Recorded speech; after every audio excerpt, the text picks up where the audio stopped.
ಪಕ್ಷಿಗಳಿಗಾಗಿ ಆಗಲಿ ನಮ್ಮ ಥರನೇ ಹಕ್ಕಿದೆ ಅಲ್ವಾ.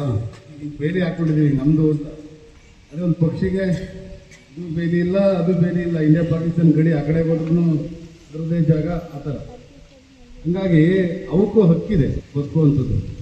ಈ ಮರಗಳು ಹಣ್ಣಿನ ಗಿಡಗಳನ್ನ ಹಾಕಿರ್ತೀವಿ ಅಂತ ಹೇಳಿದ್ರೆ ಮನುಷ್ಯರು ತಿನ್ಬೋದು, ಪ್ರಾಣಿ ಪಕ್ಷಿಗಳು ಕೂಡ ತಿನ್ಬೋದು. ಯಾಕಂದ್ರೆ ಹಣ್ಣಿನ ಗಿಡಗಳೇ ಇಲ್ಲ ಇವಾಗ, ಆ ಪರಿಸ್ಥಿತಿ ಆಗಿದೆ. ಎಲ್ಲ ಕಮರ್ಷಿಯಲ್ ಕ್ರಾಪ್ಸು.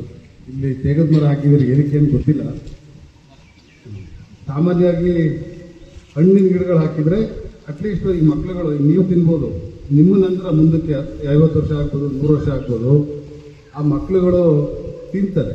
ಅಟ್ಲೀಸ್ಟ್ ನಿಮಗೂ ಒಂದು ಮುಂದಕ್ಕೆ ಯಾವಾಗಲಾದ್ರು ದೊಡ್ಡ ವ್ಯಕ್ತಿಗಳಾಗಿ ಬಂದ ಮೇಲೆ ನಾವು ನೆಟ್ಟಿದ್ದು ಅನ್ನೋದೊಂದು ಹೆಮ್ಮೆ ಇರುತ್ತಲ್ವಾ. ಎಲ್ಲ ಉತ್ತರ ಕರ್ನಾಟಕದಿಂದ ಇದ್ದೀರಿ ಸುಮಾರು ಜನ. ಮತ್ತು ಟೀಚರ್ಸ್ಗೆ ಒಂದು ಮನವಿ, ಈಗ ನಾವು ಓದಬೇಕಾದ್ರೆ ಈಗ 10 ವರ್ಷದಿಂದ ಅಥವಾ ಈಗ ಇತ್ತೀಚಿನ ತನಕ ಡಾಕ್ಟರು ಇಂಜಿನಿಯರ್ ಅವೇ ಇದ್ದಿದ್ದಿಲ್ಲ, ಸರ್ಕಾರಿ ಕೆಲಸಗಳಿತ್ತು. ಈಗ ಆ ಟ್ರೆಂಡ್ ಇಲ್ಲ.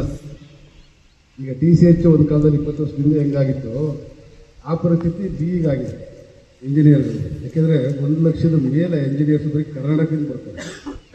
ಬೇರೆ ಬೇರೆ ರಾಜ್ಯದಿಂದೆಲ್ಲ ಸೇರಿದ್ರೆ ಬೆಂಗಳೂರಿಗೇ 4-5 ಲಕ್ಷದ ಮೇಲೆ ಇಂಜಿನಿಯರಿಂಗ್ ಮುಗಿಸಿರೋರು ಬರ್ತಾರೆ. ಜಾಬ್ಗಳು ಇಲ್ಲ, ಇರೋರನ್ನೇ ತೆಗಿತಾ ಇದ್ದಾರೆ. ಅದು AI ಬಂದಮೇಲೆ ಕೋಡಿಂಗು ಇವು ಎಲ್ಲದೂ ChatGPT ಏನು ಬಂದಮೇಲೆ ಕೆಲಸಗಳು ಭಾಳ ಕಮ್ಮಿ ಇದೆ.